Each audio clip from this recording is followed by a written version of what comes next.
अगर मैं तुमसे कहूं कि एक नियो नाजी ग्रुप पूरे 10 साल से ज्यादा वक्त तक जर्मनी में लोगों का कत्ल करता रहा और अथॉरिटीज असली खतरे को पहचान ही नहीं पाई, ये कोई फिक्शन नहीं है। ये है एनएसयू मर्डर्स की खौफनाक कहानी, जर्मनी का सबसे अंधेरा neo Nazi terror case. Hey everyone, channel पर वापस स्वागत है। आज हम जर्मनी के सबसे शॉकिंग और हॉरिफाइंग क्राइम स्प्रीज में से एक पर बात करने वाले हैं, एनएसयू मर्डर्स। ये केस सिर्फ एक ट्रू क्राइम स्टोरी नहीं है, बल्कि ये लॉ एनफोर्समेंट की गहरी नाकामियों, अनचेक्ड एक्सट्रीमिज्म के खतरों और नियो नाजी आइडियोलॉजी के अंधेरे सच को सामने लाता है। 2000 से 2007 के बीच एक छोटा सा नियो नाजी सेल जर्मनी भर में 10 नस्ली नफरत पर आधारित कत्ल, 2 बॉम्ब ब्लास्ट्स और 15 बैंक रॉबरीज करता रहा। इनके विक्टिम्स कौन थे? ज्यादातर इमिग्रेंट्स, छोटे शॉपकीपर्स, बिजनेस ओनर्स और आम लोग जो अपनी नॉर्मल जिंदगी जी रहे थे। इस केस को और भी ज्यादा खौफनाक बनाता है ये सच के अथॉरिटीज ने सालों तक विक्टिम्स के परिवार और कम्युनिटीज को ही दोषी माना, जबकि असली किलर्स बिल्कुल सामने होते हुए भी छुपे रहे। चलिए टाइमलाइन से शुरू करते हैं।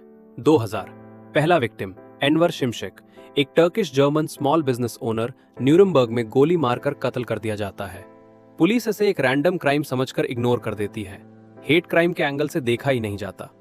2001 से 2006 जर्मनी के अलग अलग शहरों में और 8 मर्डर्स होते हैं। विक्टिम्स ज्यादातर टर्किश और ग्रीक इमिग्रेंट्स होते हैं। इन सब क्राइम्स का पैटर्न एक जैसा था। विक्टिम्स को उनकी दुकानों में या सड़क पर छोटी कैलिबर की गन से गोली मारी जाती थी।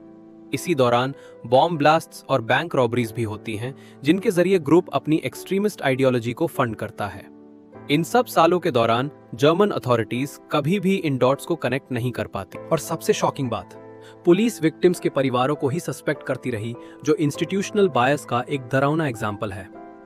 नेशनल सोशलिस्ट अंडरग्राउंड एनएसयू के 3 कोर मेंबर्स थे: उवे मुंडलोस, प्लेनर और आइडियोलॉग; उवे बोनहार्थ, एनफोर्सर जो डायरेक्टली किलिंग्स में शामिल था; बीटे जेपे, सिर्फ एक जिंदा बच्ची मेंबर जिसने क्राइम्स को छुपाने में मदद की, सबूत जलाए और पार्टनर्स की मौत के बाद अथॉरिटीज से बचने की कोशिश की।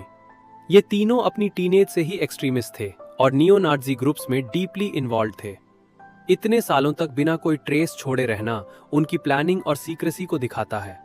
इस केस का सबसे डिस्टर्बिंग हिस्सा है पुलिस की रिपीटेड फेलियर्स। अथॉरिटीज ने क्राइम्स को गलत लेबल किया।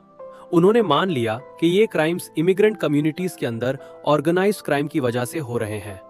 विक्टिम्स के परिवारों को हरास किया गया, सर्वेल किया गया और झूठे इल्जाम लगाए गए। वेपन्स, मेथड और विक्टिम प्रोफाइल्स बिल्कुल सेम होने के बावजूद पुलिस ने कभी भी इससे नियो नाजी टेरर सेल से कनेक्ट नहीं किया। सिर्फ 2011 में जब मुंडलोस और बोनहार्ड की मौत हुई, तब जाकर सच बाहर आया।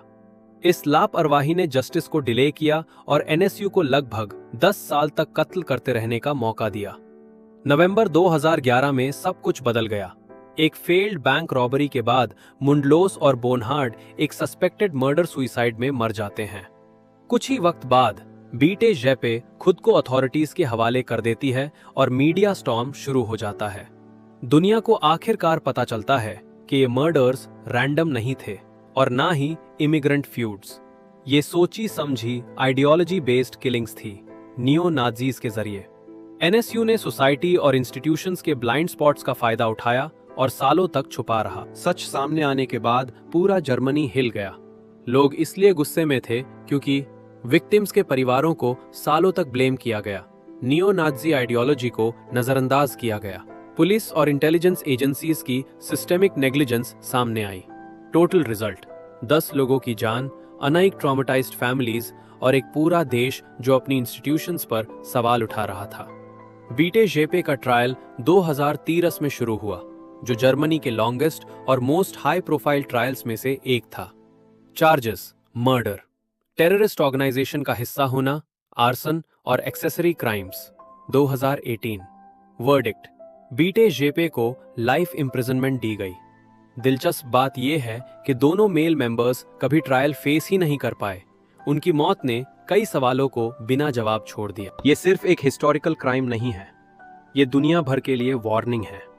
एक्सट्रीमिस्ट आइडियोलॉजी बहुत खतरनाक होती है। इंस्टीट्यूशनल बायस रियल लोगों की जान ले सकता है। अकाउंटेबिलिटी और विजिलेंस जरूरी है। हेट ग्रुप्स को अर्ली स्टेज में पहचानना जरूरी है। एनएसयू मर्डर्स जर्मनी के इतिहास का एक डरावना चैप्टर है।